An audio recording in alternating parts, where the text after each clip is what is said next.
ഈ ഭിന്നിപ്പിച്ച് കാര്യം നേടുക എന്ന് പറയുന്ന പഴയ സാമ്രാജ്യത്തെ യുക്തിയും ബുദ്ധിയും തന്നെയാണ് അമേരിക്ക ഇവിടെ പ്രയോഗിക്കുന്നത്. പശ്ചിമേഷ്യയിൽ കടന്നു കയറാൻ വേണ്ടി ഇവിടെ ഭിന്നിപ്പും തമ്മിലടിയും യുദ്ധവും കാലാകാലങ്ങളായി ഉണ്ടാക്കിയിട്ടുള്ളത് അമേരിക്ക തന്നെയാണ്. ഹോർമുസ് കടലിടുക്കിൽ അമേരിക്കയുടെ ഒരു ഡിസ്ട്രോയർ കപ്പൽ അങ്ങനെ തന്നെ ഇറാൻ മുക്കിക്കളഞ്ഞു എന്ന റിപ്പോർട്ടുകൾ വരുന്നു. ഇന്ത്യയിലെ ഭരണകൂടത്തിനെതിരെ ജനങ്ങൾക്ക് പ്രതിഷേധമുണ്ട്, അതുകൊണ്ട് ആ ഭരണകൂടത്തെ ഞങ്ങൾ അട്ടിമറിക്കുകയാണെന്ന് പറഞ്ഞിട്ട് ട്രംപും ടീമും നാളെ ഇങ്ങോട്ട് പുറപ്പെട്ടു വന്നാൽ എന്ത് ചെയ്യും? ഖാംനെയി ആ രാജ്യത്ത് ഒരുപാട് ക്രൂരത ചെയ്ത മനുഷ്യനാണ്, ഭരണാധികാരിയാണെന്നൊക്കെ പറയുന്ന പലരും നമുക്കിടയിലുണ്ട്.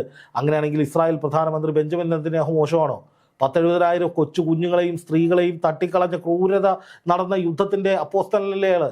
ഇത് യുദ്ധം 5ാം ദിനത്തിലേക്കും തുടരുകയാണ്. വലിയ രീതിയിലുള്ള ആക്രമണം ഇസ്രയേലിൽ നടക്കുന്നു, അതേപോലെ ഇറാനിൽ നടക്കുന്നു, അമേരിക്കയുടെ എയർബേസുകളിൽ നടക്കുന്നു. യാതൊരു തരത്തിലുള്ള ചർച്ചകളോ അല്ലെങ്കിൽ യുദ്ധം നിർത്താനുള്ള നീക്കങ്ങളോ ഇപ്പോൾ ഉണ്ടാകുന്നില്ല. എല്ലാവരും വലിയ യുദ്ധത്തിലേക്ക് തന്നെ കടന്നിരിക്കുകയാണ്. മാത്രമല്ല വലിയ രീതിയിലുള്ള മിസൈലുകൾ തൊടുത്തുവിടുന്നു. ഇറാന്റെ ഭാഗത്ത് നിന്ന് ഇറാൻ പിന്നോട്ടില്ല എന്ന് പറഞ്ഞുകൊണ്ട് ഈ യുദ്ധം തുടരുന്നൊരു സാഹചര്യമാണ്. ഈ അമേരിക്കയുടെ ഭാഗത്തുനിന്നും ഇങ്ങനെ തന്നെയാണ് ഉണ്ടാകുന്നത്. ഇതിനിടയിൽ തന്നെ ഈ പാശ്ചാത്യ രാജ്യങ്ങൾക്ക് വലിയ രീതിയിലുള്ള പ്രഹരമേൽക്കുന്നുണ്ട്. കാരണം എയർബേസുകളിലേക്ക് ഈ ഇറാന്റെ ആക്രമണം നടക്കുന്നത് മൂലം തന്നെ അവിടെയുള്ളവർക്ക്, അവിടെ ഈ മലയാളികളടക്കം നമ്മുടെ ഇന്ത്യക്കാരടക്കം ഒരുപാട് പേര് ഗൾഫ് രാജ്യങ്ങളുണ്ട്, അവർക്കൊക്കെ ഒരു ഭീതി നിറയ്ക്കുന്ന രീതിയിലൊക്കെ ഈ ഇറാന്റെ ഭാഗത്തുനിന്ന് ആക്രമണം ഉണ്ടാകുമ്പോൾ ഈ ഒരു യുദ്ധം അവസാനിക്കുവാനുള്ള ചർച്ചകളൊക്കെ വളരെ കുറവാണ് കാണുന്നത്. മാത്രമല്ല ഈ മധ്യസ്ഥ രാജ്യങ്ങളായിട്ടുള്ളവർ ഈ ഒരു ചർച്ച അല്ലെങ്കിൽ ഈ ഒരു ചർച്ചയിലേക്ക് വരികയും ഈ യുദ്ധം അവസാനിപ്പിക്കാനുള്ള നീക്കങ്ങളൊക്കെ നടത്തുന്നുണ്ടോ? അതോ ഈ അമേരിക്കൻ പ്രസിഡന്റ് പറഞ്ഞതുപോലെ തന്നെ 4 ആഴ്ച നീണ്ടു നിൽക്കുമോ ഈ ഒരു യുദ്ധം? രേഷ്മ, ഇതിൽ നമ്മൾ മനസ്സിലാക്കേണ്ട ഒരു പ്രധാന വസ്തുത, ഇപ്പോൾ വരുന്ന വാർത്തകളുടെയൊക്കെ ആധികാരികത എത്രത്തോളം ഉണ്ട് എന്നുള്ളത് നമ്മൾ ആദ്യമേ മനസ്സിലാക്കേണ്ടതുണ്ട്. അതായത് ഇപ്പോൾ പുറത്തു വരുന്ന പല വാർത്തകളും ഓരോ രാജ്യങ്ങളുടെ അവകാശവാദങ്ങളാണ്. അതായത് അമേരിക്ക പറയുന്നു ഞങ്ങൾ ഇന്നയിടങ്ങളിലൊക്കെ ഇറാൻ്റെ 2000-ലധികം കേന്ദ്രങ്ങൾ ആക്രമിച്ചു എന്ന് അമേരിക്ക പറയുന്നു. ഇറാൻ്റെ ബാലിസ്റ്റിക് മിസൈൽ ലോഞ്ച് പാഡുകൾ തകർത്തു എന്ന് അമേരിക്ക പറയുന്നു. ഇറാൻ്റെ സൈനിക കേന്ദ്രങ്ങൾ, അവരുടെ ആയുധപ്പുരകൾ, അങ്ങനെ സകലതും ഇല്ലാതാക്കിയെന്ന് ട്രംപ് പറഞ്ഞിട്ട് ഇപ്പോൾ ഏതാണ്ട് ഒരു 24 മണിക്കൂർ ആവാറായിട്ടുണ്ട്. ഈ 24 മണിക്കൂറിനിടെ ഇറാൻ അവരുടെ ഏറ്റവും നിർണായകമായ നിരവധി ആക്രമണങ്ങൾ നടത്തി കഴിഞ്ഞു എന്നുള്ളതാണ് ഏറ്റവും പ്രധാനപ്പെട്ട വസ്തുത. അതുപോലെ തന്നെ ഇറാൻ അവകാശപ്പെടുന്നു ഞങ്ങൾ അവിടെ ആക്രമിച്ചു ഇവിടെ ആക്രമിച്ചു എന്നൊക്കെ ഇറാൻ അവകാശപ്പെടുന്നുണ്ട്. പക്ഷേ ഈ ആക്രമണങ്ങളൊന്നും ഇസ്രായേലിലേക്ക് നടക്കുന്നൊന്നും ഇസ്രായേൽ സ്ഥിരീകരിക്കുന്നില്ല. അതായത് ഈ ആക്രമണവുമായി ബന്ധപ്പെട്ട് ഇപ്പോൾ ഇരു കൂട്ടരുടെയും അവകാശവാദങ്ങൾക്കപ്പുറം യാഥാർത്ഥ്യം എന്താണ്, എന്തൊക്കെ ആഴത്തിൽ സംഭവിച്ചു എന്നറിയണമെങ്കിൽ അത് കുറച്ചധികം നാളുകൾ കാത്തിരിക്കേണ്ടി വരും. പണ്ട് ഇറാനും ഇസ്രായേലും തമ്മിൽ ആക്രമണം ഇസ്രായേലിലേക്ക് ഇറാൻ നിരന്തരമായി മിസൈൽ ആക്രമണം നടത്തിയ സമയത്ത് ആദ്യഘട്ടത്തിൽ നെതന്യാഹു പറഞ്ഞത് ഞങ്ങളുടെ അയൺ ഡോം 90% വരുന്ന ആക്രമണങ്ങളെയും തകർത്തു എന്നാണ്. പക്ഷെ പിന്നീട് കുറച്ച് ദിവസം കഴിഞ്ഞപ്പോഴാണ് ഇസ്രായേലിനുള്ളിൽ ആക്രമണം ഉണ്ടാക്കിയ നാശനഷ്ടങ്ങൾ എത്രത്തോളം തീവ്രമാണ് എന്ന് മനസ്സിലായത്. അവിടെ മൊസാദിൻ്റെ ആസ്ഥാനത്തിന് മുന്നിൽ പോലും മിസൈൽ പതിക്കുന്ന സാഹചര്യമുണ്ടായി. അപ്പോൾ നമ്മൾ ഇസ്രായേലിനൊന്നും സംഭവിക്കുന്നില്ല, അമേരിക്കയുടെ സൈനിക കേന്ദ്രങ്ങൾക്കൊന്നും സംഭവിക്കുന്നില്ല, ഇറാന് മാത്രമാണ് നാശനഷ്ടങ്ങൾ ഉണ്ടാകുന്നത് എന്നൊരു പ്രചാരണം നമ്മുടെ നാട്ടിലെ ചില മിടുക്കന്മാർ നടത്തുന്നുണ്ട്. അത് പരിപൂർണമായി തെറ്റാണ് എന്നുള്ളത് ആദ്യമേ പറയട്ടെ.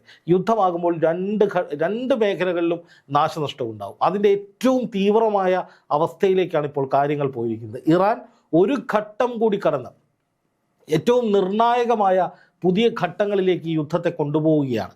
അതായത് ഇറാൻ ആക്രമണ തീവ്രത വർദ്ധിപ്പിക്കുമ്പോൾ, അതായത് ഗൾഫ് രാജ്യങ്ങളിലേക്കുള്ള ആക്രമണത്തിൻ്റെ തോത് ഇറാൻ കുറച്ചൊന്ന് കുറച്ചിട്ടുണ്ട്. അതിന് കാരണം ഈ യുദ്ധം ഉണ്ടാക്കുമ്പോൾ അമേരിക്ക ഒരു രണ്ട് തലയുള്ള വാളാണ് പ്രയോഗിച്ചത്, അല്ലെങ്കിൽ ഇരുതല മൂർച്ചയുള്ള വാളാണ് ഈ യുദ്ധത്തിലൂടെ അമേരിക്ക പ്രയോഗിച്ചത്. കാരണം ഇറാനെ തോണ്ടിക്കഴിഞ്ഞാൽ, അല്ലെങ്കിൽ ഇറാനിലേക്ക് ഒരു ആക്രമണം നടത്തിക്കഴിഞ്ഞാൽ ഇറാൻ ശക്തമായി ഗൾഫ് രാജ്യങ്ങളിലേക്ക് തിരിച്ചടിക്കുമെന്ന് അമേരിക്കയ്ക്ക് അറിയാം. അങ്ങനെ തിരിച്ചടിക്കുമ്പോൾ അറബ് രാജ്യങ്ങൾ തമ്മിൽ തല്ലുമ്പോൾ, അല്ലെങ്കിൽ ഇസ്ലാമിക രാഷ്ട്രങ്ങൾക്കിടയിൽ പിളർപ്പുണ്ടാകുമ്പോൾ സ്വാഭാവികമായിട്ടും ചില രാജ്യങ്ങൾ ഇറാനോടൊപ്പം നിൽക്കും, ചിലർ ഈ പറയുന്ന സൗദിയും കുവൈറ്റും ഖത്തറും ഒക്കെ അവരൊരു ടീമായിട്ട് നിൽക്കും. അപ്പോൾ അറബ് രാജ്യങ്ങളിൽ ഒരു വലിയ ഭിന്നിപ്പുണ്ടാകും. ഈ ഭിന്നിപ്പിച്ച് കാര്യം നേടുക എന്ന് പറയുന്ന പഴയ സാമ്രാജ്യത്തെ യുക്തിയും ബുദ്ധിയും തന്നെയാണ് അമേരിക്ക ഇവിടെ പ്രയോഗിക്കുന്നത്. അപ്പോൾ അങ്ങനെ ഒരു തമ്മിലടി ഉണ്ടാകുമ്പോൾ അതിനിടയിൽ സംരക്ഷകൻ്റെ റോളിൽ വന്ന്, ഒത്തുതീർപ്പുകാരൻ്റെ റോളിൽ വന്ന് പശ്ചിമേഷ്യയിലെ കൂടുതൽ താല്പര്യങ്ങൾ നേടിയെടുക്കുക, അവിടെ നിന്ന് വലിക്കാവുന്ന മുഴുവൻ വഹിക്കുക, ഇതാണ് ട്രംപിൻ്റെ രീതി. ഇപ്പോൾ ഇന്ന് രാവിലെ ചില മലയാളം ഓൺലൈനുകളിലൊക്കെ കണ്ടു, ഈ അറബ് രാജ്യങ്ങളിലെ അമേരിക്കൻ സൈനിക കേന്ദ്രങ്ങൾ ഇറാനെ ഭയന്നുകൊണ്ട് അറബ് രാജ്യങ്ങൾ നിർമ്മിച്ചു കൊടുത്തതാണ്, അല്ലെങ്കിൽ അറബ് രാജ്യങ്ങൾ അമേരിക്കയെ അവിടെ കൊണ്ടുവന്നത് ഇറാനോടുള്ള ഭയം നിമിത്തമാണെന്ന് കണ്ടു. ഈ ഇറാനോടുള്ള ഭയം ഉണ്ടാകുന്നത് എങ്ങനെയാണ്? അത് ഇറാൻ യുദ്ധം ഉണ്ടായ സമയത്തും അതിനു മുമ്പ് പശ്ചിമേഷ്യയിൽ ഉണ്ടായിട്ടുള്ള പല തർക്കങ്ങളുടെയും ഭാഗമായിട്ടാണ്. അതിന് പിന്നിലാരായിരുന്നു? അതിന് പിന്നിലും അമേരിക്കയായിരുന്നു. പശ്ചിമേഷ്യയിൽ കടന്നു കയറാൻ വേണ്ടി ഇവിടെ ഭിന്നിപ്പും തമ്മിലടിയും യുദ്ധവും കാലാകാലങ്ങളായി ഉണ്ടാക്കിയിട്ടുള്ളത് അമേരിക്ക തന്നെയാണ്. സാമ്രാജ്യത്വ താല്പര്യങ്ങളാണ്. അപ്പോൾ സ്വാഭാവികമായിട്ടും ആ സാമ്രാജ്യത്വ താല്പര്യങ്ങൾക്കെതിരെ ഇറാൻ ശക്തമായി നിലപാട് സ്വീകരിക്കുമ്പോൾ, അത് ഒറ്റയ്ക്കാണെങ്കിൽ പോലും ഇറാന് വലിയ പിന്തുണയുണ്ട്. പക്ഷേ പ്രത്യക്ഷത്തിലേക്ക് ഇറാനോടൊപ്പം നിന്ന് യുദ്ധം ചെയ്യാൻ, ഇപ്പോൾ അമേരിക്കയും ഇസ്രായേലും ഒന്നിച്ച് യുദ്ധം ചെയ്യുന്നു, ഇറാൻ ഒറ്റയ്ക്ക് യുദ്ധം ചെയ്യുന്നു. പക്ഷേ അതിനപ്പുറത്തേക്ക് ഇറാൻ്റെ കൂടെ നിന്ന് യുദ്ധം ചെയ്യാൻ ആരുമില്ല എങ്കിലും ഇറാന് വലിയ തോതിലുള്ള ആയുധ സഹായങ്ങളടക്കം നൽകുന്നത് ചൈനയാണ്, റഷ്യയാണ് എന്ന റിപ്പോർട്ടുകൾ പുറത്തു വരുന്നുണ്ട്. അതോടൊപ്പം ഇപ്പോൾ കൂടുതൽ ശക്തമായ യുദ്ധമുറയിലേക്ക് ഇറാൻ കടക്കുന്നു. ഇസ്രായേലിലേക്ക്, ഹൈഫയിലേക്കും അതുപോലെ തന്നെ മെഥൂല എന്ന് പറയുന്ന നഗരത്തിലേക്കുമൊക്കെ ഇസ്രായേലിലേക്ക് നിരന്തരമായി ഇറാൻ ആക്രമണം നടത്തുന്നുണ്ട് എന്ന വിവരം വരുന്നു. ഹോർമുസ് കടലിടുക്കിൽ അമേരിക്കയുടെ ഒരു ഡിസ്ട്രോയർ കപ്പൽ അങ്ങനെ തന്നെ ഇറാൻ മുക്കിക്കളഞ്ഞു എന്ന റിപ്പോർട്ടുകൾ വരുന്നു. അപ്പോൾ ഈ ഗൾഫ് രാജ്യങ്ങളെ കൂടുതൽ ആക്രമിക്കുന്നത് ഇറാൻ ഒറ്റപ്പെടുന്നതിനും ഗൾഫ് രാജ്യങ്ങൾ തമ്മിൽ, അറബ് രാജ്യങ്ങൾ തമ്മിൽ സംഘർഷം രൂക്ഷമാകുന്നതിനും കാരണമാകുമെന്ന് തിരിച്ചറിഞ്ഞ ഇറാൻ ഗൾഫ് രാജ്യങ്ങളിലേക്ക് ആക്രമണം കുറച്ച് അമേരിക്കയുടെ കപ്പലുകളിലേക്കും ഇസ്രായേലിലേക്കും ആക്രമണം വ്യാപിപ്പിക്കുന്ന നിലയിലേക്ക് കാര്യങ്ങൾ മാറുന്നു. ഒരു പുതിയ വജ്രായുധം കൂടി പ്രയോഗിക്കുന്ന വിധത്തിലേക്ക് ഇറാൻ നീങ്ങുന്നു എന്നുള്ളതാണ് ഇറാൻ്റെ ഭാഗത്ത് നിന്ന് ലഭിക്കുന്ന ഒരു വാദം അല്ലെങ്കിൽ വിവരം. അതേസമയം നോക്കുക, അമേരിക്കയാണെങ്കിൽ അമേരിക്ക ഇറാനിലേക്ക് കൂടുതൽ ആക്രമണം വേണ്ടിവരുമെന്ന് പറയുകയാണ്. അറബ് രാജ്യങ്ങളിലേക്ക് കൂടുതൽ സൈനികരെയും സൈനിക സന്നാഹങ്ങളെയും എത്തിക്കുകയാണ്. ദിവസങ്ങളോളം നീണ്ടു നിൽക്കുന്ന അതിശക്തമായ ആക്രമണം ഇറാൻ ഉള്ളിലേക്ക് വേണ്ടിവരുമെന്ന് ഇസ്രായേലും തിരിച്ചറിയുന്നു. കാരണം ഇപ്പോൾ നടത്തിയ ആക്രമണങ്ങൾ കൊണ്ടൊന്നും ഈ ഇറാൻ്റെ തിരിച്ചടി ശേഷിയെ, പ്രത്യാക്രമണ ശേഷിയെ ഇല്ലാതാക്കാൻ കഴിഞ്ഞിട്ടില്ല. അത് ഇല്ലാതാക്കിയാൽ മാത്രമേ ഇറാനുള്ളിൽ കടന്നുകയറി പുതിയൊരു ഭരണം അവിടെ സ്ഥാപിക്കാനും അവിടുത്തെ കുർദിഷ് വിമത സൈനികർക്ക് പരിശീലനം കൊടുത്ത് അവരെ അവിടുത്തെ ഔദ്യോഗികമായ സൈന്യമാക്കി മാറ്റി ഈ പറയുന്ന IRGCയെ ഇല്ലായ്മ ചെയ്യാനുമൊക്കെ അമേരിക്കയ്ക്ക് കഴിയൂ. ഇതൊരു വലിയ പ്രോസസ്സാണ്. അപ്പോൾ അമേരിക്ക പറഞ്ഞതുപോലെ അല്ലെങ്കിൽ ചിന്തിച്ചതുപോലെ ആയത്തുള്ള അലി ഖാംനെയെയും ഒപ്പമുള്ള ഉന്നതരായിട്ടുള്ള ഒരു 40ഓളം പേരെയും ഒറ്റയടിക്ക് വധിച്ച് ഇനി വരുന്ന ആളുകളെയും വധിക്കുമെന്നാണ് പറഞ്ഞത്. അവരെയൊക്കെ വധിച്ചാലും ഇറാൻ്റെ ജനമനസ്സ് പുതിയൊരു ഭരണത്തിലേക്ക് വരണമെങ്കിൽ അതിന് അടിച്ചമർത്തൽ തന്നെ വേണ്ടിവരുമെന്നാണ് അമേരിക്കയും പറയുന്നത്. ഇപ്പോൾ ഇവിടെ കുറേ ആളുകൾ പറയുന്നത് കേട്ടു, ഖാംനെയിയുടെ സ്ത്രീ വിരുദ്ധതയ്ക്കെതിരെയാണ്, അവിടുത്തെ ജനങ്ങളെ കൊല്ലുന്നതിനെതിരെയാണ്, അവിടുത്തെ അടിച്ചമർത്തലിനെതിരെയാണ് അമേരിക്ക യുദ്ധം ചെയ്യുന്നതെന്നാണ് ഇവിടെ കുറേ വിഡ്ഢികൾ പറഞ്ഞുകൊണ്ടിരിക്കുന്നത്. പക്ഷേ അമേരിക്ക സ്വപ്നത്തിൽ പോലും അതൊന്നും ചിന്തിച്ചിട്ടില്ല. അമേരിക്കയുടെ മൈൻഡിലുള്ളത് അവിടുത്തെ എണ്ണയാണ്. ആ രാജ്യത്തിൻ്റെ എണ്ണശേഖരം കൈക്കലാക്കുക, അത് വെച്ച് ബിസിനസ് നടത്തുക. അല്ലാതെ ആ നാട് നന്നാക്കണമെന്ന ലക്ഷ്യമൊന്നും അമേരിക്കയ്ക്കില്ല. അമേരിക്ക ഈ നീക്കം നടത്തുമ്പോഴും അമേരിക്കയുടെ ഭാഗത്തെന്ന് പറയുന്ന വലിയൊരു സാമ്പത്തിക ഇടിവ് ഉണ്ടാവുന്നുണ്ട്. ഇത് എത്രത്തോളം ആയിരിക്കും ഈ ഒരു ആക്രമണത്തെ ബാധിക്കുന്നത്? കാരണം തുടർന്നുള്ള ദിവസങ്ങളിൽ ഈ പറയുന്നത് പോലെ തന്നെ ഇറാന്റെ ശേഷിനെ അല്ലെങ്കിൽ ഇറാന്റെ പ്രഹരത്തെ തിരിച്ചടിക്കാനുള്ളൊരു ശേഷി അമേരിക്കയ്ക്ക് വേണം. അപ്പോഴത്തേക്കും ഇത്തരം സാമ്പത്തിക നഷ്ടങ്ങളൊക്കെ ഉണ്ടാവുകയാണെങ്കിൽ അത് ട്രംപിനെ സംബന്ധിച്ചിടത്തോളം ഒരു ഇരുട്ടടിയല്ല. ട്രംപിനെ സംബന്ധിച്ച് ഈ യുദ്ധം നീട്ടിക്കൊണ്ടു പോകുന്നത് ട്രംപിനായാലും ഇസ്രായേലിനായാലും അപകടകരമാണ്. അത് ഗൾഫ് രാജ്യങ്ങൾക്കും പശ്ചിമേഷ്യൻ ഇന്ത്യ ഉൾപ്പെടെയുള്ള പശ്ചിമേഷ്യൻ രാജ്യങ്ങൾക്കും അതുപോലെ തന്നെ യൂറോപ്യൻ രാജ്യങ്ങൾക്കുമൊക്കെ ഇത് വലിയ അപകടമാണ്. ഇത് യൂറോപ്യൻ യൂണിയനിൽ ബ്രിട്ടനും ഫ്രാൻസും ഒക്കെ ഇറ്റലിയും ഒക്കെ നേരത്തെ തിരിച്ചറിഞ്ഞു. അതുകൊണ്ടാണ് അവർ അമേരിക്കയ്ക്ക് പിന്തുണ കൊടുക്കാതെ ഇറാനൊപ്പം ഈ വിഷയത്തിൽ നിൽക്കുന്നത്. എന്ന് മാത്രമല്ല, ഈ ഗൾഫ് രാജ്യങ്ങളാണെങ്കിൽ പോലും അമേരിക്കയും ഇസ്രായേലിനെയും പരിപൂർണമായി പിന്തുണയ്ക്കാതെ എന്നാൽ ഇറാൻ ഇപ്പോൾ നടത്തുന്ന ആക്രമണങ്ങൾ വേണ്ട എന്ന നിലയിലേക്ക് നിലപാടെടുക്കുന്നത് ഒരു ഗതികേട് കൊണ്ടാണ്. പക്ഷേ അക്കാര്യം ഗതികേട് മാത്രമല്ല, അവരുടെ രാജ്യത്തേക്ക് ഇറാൻ ആക്രമണം നടത്തുന്ന ഒരിക്കലും ആ രാജ്യങ്ങൾ പൊറുക്കില്ല. അപ്പോൾ സ്വാഭാവികമായിട്ടും അവർ ഇറാനെതിരെ നിലപാട് സ്വീകരിക്കും. പക്ഷേ അതിനപ്പുറം അമേരിക്കയും ഇസ്രായേലുമാണ് ഈ യുദ്ധം തുടങ്ങി വെച്ചത് എന്ന യാഥാർത്ഥ്യം അതാരും മറക്കരുത് എന്നുള്ളതാണ് ഏറ്റവും പ്രധാനമായി പറയേണ്ടത്. ഇപ്പോൾ ഇസ്രായേലിൻ്റെ അന്ത്യം 2040 കുറിക്കും എന്ന് ഖാംനെയി ഒരു ക്ലോക്കിൽ എഴുതി വെച്ചു എന്നൊക്കെ പറയുന്ന കുറേ ആളുകളുണ്ട് ഇവിടെ. അപ്പോൾ സ്വന്തം രാജ്യത്തെ സംരക്ഷിക്കാൻ വേണ്ടി ഇസ്രായേൽ കയറി അടിച്ചതാണ് എന്ന് പറയുന്നു. ഇപ്പോൾ ഈ ലോകത്ത് എത്ര രാജ്യങ്ങൾ തമ്മിൽ ശത്രുതയുണ്ട്? എത്ര രാജ്യങ്ങൾ അങ്ങോട്ടും ഇങ്ങോട്ടും ശത്രുതയുണ്ട്. പക്ഷെ അവർ സംയമനം പാലിച്ച് നിൽക്കുകയാണ്, അങ്ങോട്ടും ഇങ്ങോട്ടും യുദ്ധം ചെയ്യാതെ എന്നാൽ ശത്രുത നിലനിർത്തിക്കൊണ്ട് നിൽക്കുകയാണ്. ഒരു യുദ്ധത്തിലേക്ക് പോകാൻ ഈ രാജ്യങ്ങൾക്ക് അറിയാഞ്ഞിട്ടല്ല, പക്ഷേ അങ്ങനെ ഒരു യുദ്ധത്തിലേക്ക് പോയാൽ അതൊരു ആഗോള പ്രതിസന്ധിയാകും, അല്ലെങ്കിൽ അത് വലിയ നഷ്ടങ്ങൾ ഉണ്ടാക്കും, വലിയ പ്രശ്നങ്ങൾ ഉണ്ടാക്കുമെന്ന് തിരിച്ചറിയുന്നത് കൊണ്ടാണ് പല യുദ്ധങ്ങളും നടക്കാതെ പോകുന്നത്. ഇപ്പോൾ യുക്രൈൻ റഷ്യ യുദ്ധം, അതും അമേരിക്കയുടെ ഇടപെടലോടുകൂടി നടക്കുന്ന യുദ്ധമാണ്. ആ യുദ്ധം നടക്കാൻ തുടങ്ങിയിട്ട് 3 വർഷം കഴിഞ്ഞു. ആ പ്രശ്നം ഇതുവരെ പരിഹരിച്ചിട്ടില്ല. 2.5 വർഷക്കാലത്തോളമായി ഇസ്രായേൽ ഹമാസ് യുദ്ധം നടക്കുന്നു. ഗസ പിടിച്ചെടുക്കും, ഹമാസിനെ തീർക്കുമെന്നൊക്കെ പറഞ്ഞിട്ട് ഒന്നും നടന്നിട്ടില്ല.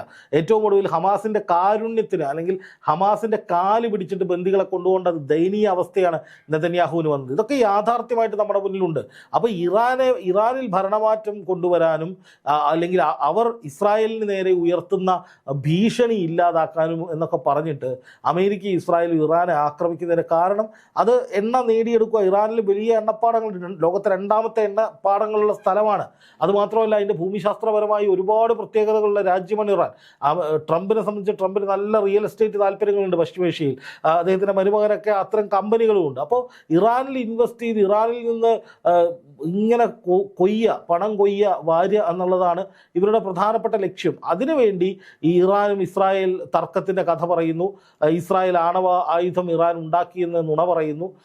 ഇവരിങ്ങനെ വളർന്നാൽ ഞങ്ങൾക്ക് ദോഷമാണ്. ഇപ്പം നാളെ മറ്റൊരു രാജ്യത്തിന് നേരെ അമേരിക്ക ഇസ്രായേലും പറയാണ്, പശ്ചിമേഷ്യയിലെ മറ്റൊരു രാജ്യത്തെ ചൂണ്ടിക്കാണിച്ചിട്ട് പറയാണ്, ഈ രാജ്യത്ത് ആണവ കേന്ദ്രമുണ്ട്, അല്ലെങ്കിൽ ഈ രാജ്യത്ത് ഉണ്ടാക്കുന്ന ഇന്ന മിസൈൽ ഞങ്ങൾക്ക് ദോഷമാണ്, ഞങ്ങളെ നേരെ അടിക്കാൻ പറ്റുന്നതാണ്, അതുകൊണ്ട് ഞങ്ങളങ്ങ് തകർക്കുകയാണെന്ന് പറഞ്ഞാൽ എന്ത് ചെയ്യും? അല്ലെങ്കിൽ വേറെ എന്തൊക്കെ കാരണങ്ങൾ പറഞ്ഞോട്ടെ. ഇപ്പോൾ ഏതെങ്കിലും ഒരു രാജ്യത്ത്, ഇപ്പോൾ ഇന്ത്യയിലെ ഭരണകൂടത്തിനെതിരെ ജനങ്ങൾക്ക് പ്രതിഷേധമുണ്ട്, അതുകൊണ്ട് ആ ഭരണകൂടത്തെ ഞങ്ങളെ അട്ടിമറിക്കുകയാണെന്ന് പറഞ്ഞിട്ട് ട്രംപും ടീമും നാളെ ഇങ്ങോട്ട് പുറപ്പെട്ടു വന്നാൽ എന്ത് ചെയ്യും? അല്ലെങ്കിൽ ഇപ്പോൾ തന്നെ മറ്റു പല രാജ്യങ്ങളുമായി നയതന്ത്ര ബന്ധമുണ്ടാക്കിയാൽ നിങ്ങൾക്കെതിരെ ടാക്സ് കൂട്ടും എന്ന് പറഞ്ഞിട്ട് അവരെ ഭീഷണിപ്പെടുത്താണ് ട്രംപ് ചെയ്യുന്നത്. ഇന്ത്യക്കെതിരെ നടന്നിട്ടില്ലേ? ഇന്ത്യ റഷ്യയിൽ നിന്ന് എണ്ണ വാങ്ങിയാൽ തീരുവ വർദ്ധിപ്പിക്കുമെന്ന് പറഞ്ഞ് ഇന്ത്യയെ ഭീഷണിപ്പെടുത്തിയിട്ടില്ലേ? ഇന്ത്യ പാകിസ്ഥാൻ യുദ്ധത്തിൽ, അത് ഇന്ത്യയും പാകിസ്ഥാനും ഉൾപ്പെടുന്ന വിഷയമാണ്. അതിൽ ഇയാൾ വന്നിട്ട് എത്ര തവണ അഭിപ്രായം പറഞ്ഞിട്ടുണ്ട് ട്രംപ്? ഞാനാണ് ഇതൊക്കെ പരിഹരിച്ചതെന്ന് പറഞ്ഞ് എല്ലാവരെയും ഭയപ്പെടുത്തി ഈ വിധത്തിൽ പല നുണകളും, അല്ലെങ്കിൽ നമ്മളൊന്നും ചിന്തിക്കാത്ത കാര്യങ്ങൾ പറഞ്ഞ് ഇതൊക്കെ ഞാനാണ് വലിയ സംഭവമെന്ന് ട്രംപ് പറഞ്ഞുകൊണ്ടിരിക്കുമ്പോൾ അതിനെതിരെ നിലപാട് സ്വീകരിച്ചു. സ്വന്തം രാജ്യത്തിൻ്റെ ആത്മാഭിമാനത്തിനും പരമാധികാരത്തിനും വേണ്ടി സംസാരിച്ചു. അതിൽ മുറുക്കെ പിടിച്ച് എതിർത്ത് നിന്നു, അടിച്ചു നിന്നു എന്നുള്ളതാണ് ഖാംനെയി ചെയ്ത കുറ്റമായി ഇപ്പോൾ ഇവർ പറയുന്നത്. ആലോചിച്ച് നോക്കൂ, സ്വന്തം രാജ്യത്തിൻ്റെ പരമാധികാരവും ആത്മാഭിമാനവും സംരക്ഷിക്കാൻ വേണ്ടി പാശ്ചാത്യ ശക്തികളോട് വിട്ടുവീഴ്ച ചെയ്യാതെ അവർക്കെതിരെ ശക്തമായി നിലപാടെടുത്ത് അവരാക്രമിച്ചാൽ തിരിച്ചടിക്കുമെന്ന് വെല്ലുവിളിച്ചതാണ് ഖാംനെയി ചെയ്ത കുറ്റം. ഖാംനെയി ആ രാജ്യത്ത് ഒരുപാട് ക്രൂരത ചെയ്ത മനുഷ്യനാണ്, ഭരണാധികാരിയാണെന്നൊക്കെ പറയുന്ന പലരും നമുക്കിടയിലുണ്ട്. അങ്ങനെയാണെങ്കിൽ ഇസ്രായേൽ പ്രധാനമന്ത്രി ബെഞ്ചമിൻ നെതന്യാഹു മോശമാണോ? 70,000 കൊച്ചു കുഞ്ഞുങ്ങളെയും സ്ത്രീകളെയും തട്ടിക്കളഞ്ഞ ക്രൂരത നടന്ന യുദ്ധത്തിൻ്റെ അപ്പോസ്തലനല്ലേ അയാൾ എന്തുകൊണ്ടാണ് ഈ പറയുന്ന ക്രൂരത ചെയ്തു എന്നും ആരും പറയാത്തത്? അത് മറ്റൊരു രാജ്യത്തേക്ക് കടന്നു കയറിയിട്ടാണ് അദ്ദേഹം അത് ചെയ്തത്. ഇവിടെ ഇറാനുള്ളിൽ നടക്കുന്നത് ആഭ്യന്തര പ്രശ്നമാണ്. ഇറാനുള്ളിൽ കൊല്ലപ്പെട്ടവരിൽ പലരും രാജ്യവിരുദ്ധ ശക്തികളുടെ ഭാഗമായി പ്രവർത്തിച്ചവരാണ് എന്ന് ഇറാൻ ഭരണകൂടം പറയുകയാണ്. അപ്പം ഞാൻ പറയുന്നത്, ഇവിടെ ഇറാനെ തകർക്കുക അല്ലെങ്കിൽ ഇറാനെ ഇല്ലായ്മ ചെയ്യുക എന്നതിൻ്റെ കാരണമായി ഇവിടെയുള്ള പലരും പറയുന്നത് ഇറാനിൽ സ്ത്രീകൾക്ക് സ്വാതന്ത്ര്യമില്ല, അവിടെ ഭയങ്കര ക്രൂരതയാണ്, മതനിയമങ്ങളാണെന്നൊക്കെയാണ്. പക്ഷെ അമേരിക്ക ഇതൊന്നുമല്ല പറയുന്നത്. അമേരിക്ക പറയുന്നത് ആ രാജ്യത്ത് ഈ പറയുന്നത് പോലെ അവർ ആണവ നിക്ഷേപം ഉണ്ടാക്കുന്നു, ആണവ പരീക്ഷണം നടത്തുന്നു, ഇത് ഞങ്ങൾക്ക് ഭീഷണിയാണെന്ന് മാത്രമേ പറയുന്നുള്ളൂ. പക്ഷേ ഇങ്ങനെ ഒരു യുദ്ധം മുന്നോട്ട് കൊണ്ടുപോകുമ്പോൾ അമേരിക്കയ്ക്ക് ഉണ്ടാകുന്ന, രേഷ്മ ചോദിച്ചതിനുള്ള ഉത്തരം കൂടി പറയാം. അതായത് അത് വലിയ സാമ്പത്തിക നഷ്ടമുണ്ടാകുന്നുണ്ട്. 7,000 കോടിയാണ് ഒരു ദിവസത്തെ ചെലവ്. ഇതിങ്ങനെ പോയാൽ 10-19 ലക്ഷം രൂപ ഒരാഴ്ച കൊണ്ട് അല്ലെങ്കിൽ ഒരു മാസം കൊണ്ട് തീരും. അപ്പോൾ അത്രയും പണമെടുത്ത് യുദ്ധം ചെയ്യാനുള്ള ശേഷി അമേരിക്കയ്ക്കുണ്ടോ? അത്രയും ആയുധങ്ങൾ ഇറാനിലേക്ക് ചെലവാക്കാനുള്ള ശേഷി അമേരിക്കയ്ക്കുണ്ടോ? വലിയ ചോദ്യമാണ്. കാരണം അമേരിക്കയെ സംബന്ധിച്ച് അമേരിക്ക ഇപ്പോൾ തന്നെ പല യുദ്ധങ്ങളുടെയും, യുക്രൈൻ യുദ്ധത്തിൻ്റെയും ഈ പറയുന്ന ഇസ്രായേൽ ഹമാസ് യുദ്ധത്തിൻ്റെയും ഒക്കെ ഭാഗമായി പൊളിഞ്ഞു നിൽക്കുകയാണ്.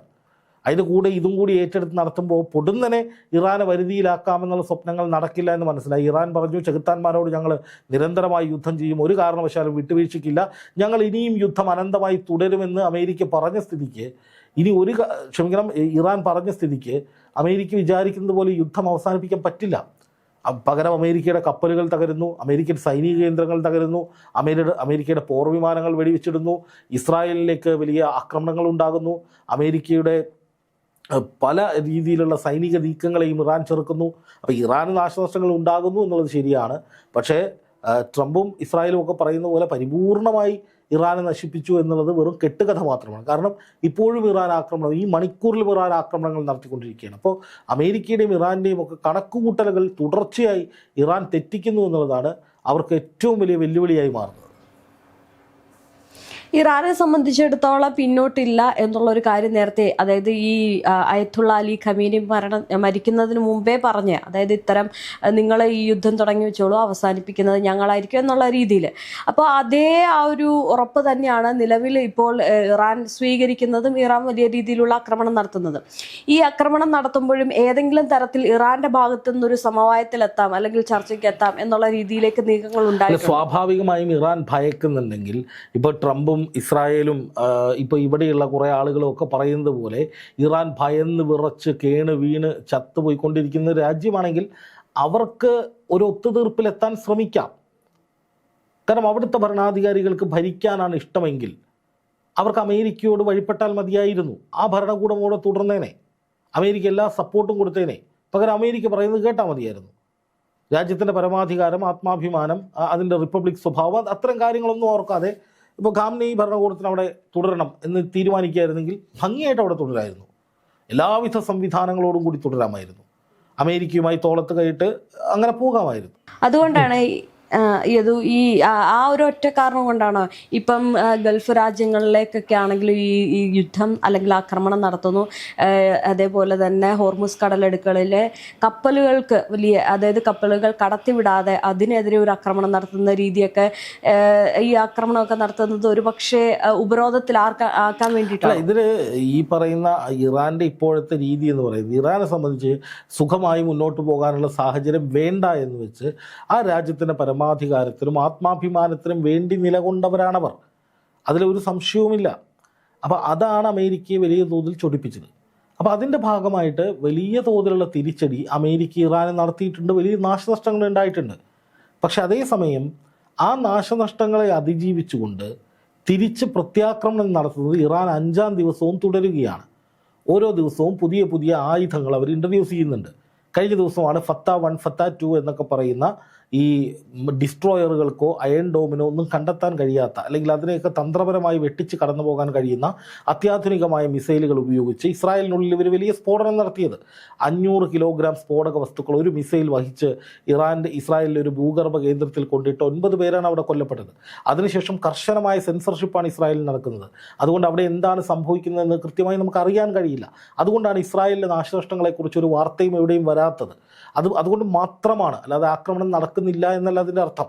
അപ്പോൾ ഞാൻ പറഞ്ഞു വരുന്നത്, ഇപ്പം ഈ ഇറാനെ സംബന്ധിച്ച് ഇറാന് മുന്നോട്ട് പോകാനുള്ള സാഹചര്യങ്ങൾ സുഗമമായി ഉണ്ടായിരുന്നത് വേണ്ട എന്ന് വെച്ച് ഖാംനെയി ജീവനോടെ ഇരിക്കണമെങ്കിൽ അദ്ദേഹത്തിന് അറിയാമായിരുന്നു ജീവനോടെ ഇരിക്കാൻ. ഒരു ഒത്തുതീർപ്പിലേക്ക് പോയാൽ മതിയായിരുന്നു. അതില്ലാതെ വെല്ലുവിളിച്ച് പോരാടി രക്തസാക്ഷിത്വം വരിച്ചയാളാണ് ഖാംനെയി. ഇറാൻ്റെ കണ്ണിൽ അദ്ദേഹം രക്തസാക്ഷിയാണ്. അപ്പോൾ സ്വാഭാവികമായിട്ടും അങ്ങനെ ഒരു മരണം സംഭവിച്ചാൽ, അല്ലെങ്കിൽ ഇത്രയും വർഷം 37 വർഷം രാജ്യത്തിൻ്റെ പരമോന്നത നേതാവായിരുന്ന ഒരാൾ മരണം തിരഞ്ഞെടുത്ത് രക്തസാക്ഷിത്വം വഹിച്ചു എങ്കിൽ ബാക്കിയുള്ളവർക്കും അതൊക്കെ തന്നെയാണ് ചെയ്യാൻ ഇഷ്ടം. അതാണ് ഇറാൻ ഇപ്പോൾ ചെയ്തുകൊണ്ടിരിക്കുന്നത്. ആ രാജ്യത്തിൻ്റെ, അല്ലെങ്കിൽ IRGCയുടെ ബ്ലഡ് എന്ന് പറയുന്നത് അങ്ങനത്തെയാണ്. അത് മരണം സ്വർഗത്തിലേക്കുള്ള വഴിയാണ്, രക്തസാക്ഷിത്വം സ്വർഗത്തിലേക്കുള്ള വഴിയാണ്. രാജ്യത്തിന് വേണ്ടി മരിക്കുക എന്നുള്ളതാണ് ഏറ്റവും പരമമായ കാര്യം എന്ന് മനസ്സിൽ ഉറപ്പിച്ച് യുദ്ധത്തിനിറങ്ങുന്ന ആളുകളാണ്. അപ്പോൾ അവരെ സംബന്ധിച്ച് അവർക്ക് യുദ്ധം ചെയ്യുക എന്നുള്ളത്, എന്താ പറയുക, യുദ്ധത്തിൽ മരിക്കുക എന്നുള്ളത് പേടിക്കേണ്ട ഒരു വിഷയമല്ല. ഇപ്പോൾ പലരും പറയുന്നു ഇറാനിലെ കുറേ സൈനികർ കൊല്ലപ്പെടുന്നു, അവിടുത്തെ ഭരണാധികാരി കൊല്ലപ്പെടുന്നു, ഇതോടെ ഇറാൻ തകർന്നു, അവർ പേടിച്ചു എന്നൊക്കെയാണ്. പക്ഷേ ഈ മരണം മുന്നിൽ കണ്ടിട്ട് വരുന്ന ആളുകളെ കൊല്ലും എന്ന് പറഞ്ഞ് പേടിപ്പിച്ചിട്ട്, അല്ലെങ്കിൽ മരണം മുന്നിൽ കണ്ട് യുദ്ധത്തിൽ വരുന്ന ഒരാളെ, രക്തസാക്ഷിത്വം വേണമെന്ന് ആഗ്രഹിച്ച് യുദ്ധത്തിനിറങ്ങുന്ന ഒരാളെ കൊന്നിട്ട് അയാൾ ഭയങ്കരമായി വേദനിച്ചു, അല്ലെങ്കിൽ അയാളുടെ ഒപ്പമുള്ളവർ പേടിച്ചു എന്ന് പറയുന്നതിൽ കാര്യമില്ല. കാരണം അവരതിനെ വലിയ സംഭവമായിട്ടാണ് കാണുന്നത്. അപ്പോൾ അതും കൂടി ഊർജ്ജമാക്കി തിരിച്ചടിക്കുക എന്നുള്ളതാണ് ഇറാൻ്റെ ലക്ഷ്യം. അപ്പം ഞാൻ ചോദിക്കട്ടെ, ഇപ്പോൾ 5 ദിവസമായിട്ടും ഇറാനെ അത് ചെയ്തു, ഇത് ചെയ്തു, മറ്റേത് ചെയ്തു, മറിച്ച് ചെയ്തു എന്നൊക്കെ ട്രംപും നെതന്യാഹുവും പറഞ്ഞുകൊണ്ടിരിക്കുന്നുണ്ട്. പക്ഷേ പ്രത്യക്ഷത്തിൽ എന്താ കാണുന്നത്? ഇറാൻ നിരന്തരമായി ആക്രമിക്കുകയാണ്. ആകെ ഒരു കുറവുണ്ടായത് ഗൾഫ് മേഖലയിലേക്കുള്ള ആക്രമണത്തിലാണ്. അതിനുള്ള കാരണം അങ്ങനെ ഞങ്ങളെ തമ്മിലടിപ്പിച്ച് ചോര കുടിക്കേണ്ട, അതിൽ വലിയ നേട്ടം ഉണ്ടാക്കണ്ട എന്ന് ഇറാൻ തീരുമാനിച്ചതാണെന്ന് ഇറാനിയൻ മാധ്യമങ്ങൾ റിപ്പോർട്ട് ചെയ്യുന്നു. അതായത് സൗദിയും അതുപോലെ തന്നെ UAE-യും ഒക്കെ കുറെ കൂടി കടുത്ത നിലപാടിൽ ഇറാനെതിരെ രംഗത്ത് വന്നിരുന്നു. ഒരു പക്ഷേ അവരും അമേരിക്കയോടൊപ്പം ചേർന്ന് ഗൾഫ് രാജ്യങ്ങളിൽ ഒരു ഭിന്നിപ്പുണ്ടായി, ഒരു വിഭാഗം ഇറാനൊപ്പവും മറുവിഭാഗം അല്ലാതെയും നിൽക്കും എന്ന നിലയിലേക്കൊക്കെ വരുമ്പോൾ അത് അറബ് രാജ്യങ്ങളുടെ, ഇസ്ലാമിക രാജ്യങ്ങളുടെ ഐക്യത്തിനാണ് ദോഷമുണ്ടാക്കുക. ഇറാൻ എപ്പോഴും ഇസ്ലാമിക രാജ്യങ്ങളുടെ ഐക്യത്തിന് വേണ്ടി നിലകൊള്ളുന്ന ഒരു രാഷ്ട്രമായിരുന്നു. അപ്പോൾ സ്വാഭാവികമായിട്ടും അങ്ങനെ ഒരു സ്പ്ലിറ്റ് ഉണ്ടായി പശ്ചിമേഷ്യയിൽ വീണ്ടും വലിയ മുതലെടുപ്പുകൾ അമേരിക്ക നടത്തണ്ട എന്ന് വെച്ചുകൊണ്ടായിരിക്കാം ഇറാൻ ആക്രമണങ്ങളുടെ തീവ്രത കുറച്ചത്. പക്ഷേ അമേരിക്കയുടെ പല പ്രധാനപ്പെട്ട കേന്ദ്രങ്ങളും ആക്രമിച്ചിട്ടുണ്ട്, റഡാറുകൾ തകർത്തിട്ടുണ്ട്. അമേരിക്കയുടെ ഈ പറയുന്ന ഒരു ഡിസ്ട്രോയർ കപ്പൽ ഹോർമുസ് കടലിടുക്കിൽ തകർത്തിട്ടുണ്ട്.